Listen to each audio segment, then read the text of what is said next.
எல்லாருக்கும் வணக்கம். Summer season வந்துருச்சு. இந்த கோடை காலம் எப்படி இருக்கு அப்படிங்கிறது தமிழ்நாட்டில் உள்ள யார்கிட்ட கேட்டாலுமே சொல்லுவாங்க. அந்த அளவுக்கு கொடூரமா இருக்கு. ரொம்ப குறிப்பா பாத்தீங்கன்னா இந்த கோடை காலத்துல மம்ஸ் அப்படிங்கிற ஒரு நோய் பரவுறதா சொல்றாங்க. மம்ஸ்னா என்ன அப்படின்னா தமிழ்ல இந்த அம்மை நோய் அப்படின்னு சொல்லுவாங்கல்ல அந்த நோய். அதாவது ரெண்டு பக்கமும் நல்லா வீக்கம் வந்துடும்.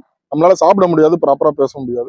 இந்த மம்ஸ் அப்படிங்கிற நோய் இதனால் வரைக்கும் பாத்தீங்கன்னா குழந்தைகளை அதிக அளவுல தாக்குறதா சொல்லியிருந்தாங்க. இப்போ பெரியவங்க வரைக்கும் இந்த மம்ஸ்ங்கிற நோய் தாக்கிட்டு இருக்கு.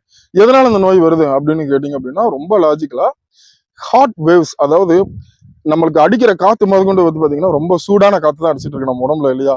அப்படி இருக்கும்போது இந்த சூடான காத்து நம்ம உடம்புல படும் பொழுது நம்ம உடம்புல இருக்கிற நீர் சத்து ஆட்டோமேட்டிக்கா குறையுது. அதாவது உடம்பு டீஹைட்ரேட் ஆகுது. இதுதான் மெயின் ரீசன் அப்படின்னு சொல்றாங்க இந்த மம்ஸ் அப்படிங்கிற நோய் வர்றதுக்கு. பெரியவங்க நம்ம எப்பவுமே தெரியும் உடம்பு டீஹைட்ரேட் ஆகிற மாதிரி இருக்கு அப்படின்னா எப்பவுமே நம்ம கொஞ்சம் தண்ணி கிண்ணி எடுத்து நம்மளே குடிச்சுப்போம், நம்மள பாதுகாத்துப்போம்.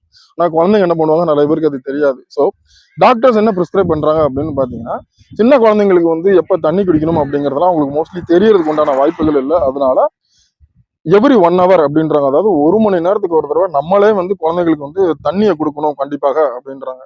நம்பர் 2 என்ன ரீசன் சொல்றாங்க அப்படின்னு பாத்தீங்கன்னா இதுல தடுக்கிறதுக்கு பகல் 12 மணில இருந்து சாயந்தரம் 5 மணி வரைக்கும் இந்த குழந்தைகளை வெயில்ல விளையாட விடாதீங்க அப்படின்றாங்க. அதாவது வெயிலின் தாக்கம் அதிகமா இருக்கிறதுனால வெயில்ல விளையாட விடாதீங்க. இந்த 5 மணிக்கு மேல குழந்தைகள் வெயில்ல விளையாண்டாலும் பரவாயில்ல அப்படிங்கிற மாதிரி சொல்றாங்க.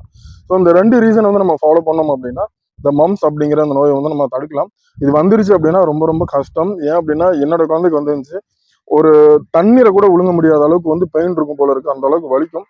ஸோ கொஞ்சம் நம்ம அவேர்னஸா இருப்போம். இந்த வீடியோ யூஸ்ஃபுல்லா இருக்கிற மாதிரி தோணுச்சு அப்படின்னா 4 பேருக்கு ஷேர் பண்ணுங்க, அவங்களும் தெரிஞ்சுக்கிட்டோம். மறுபடியும் இன்னொரு வீடியோல உங்களை சந்திக்கிறேன். பாய்.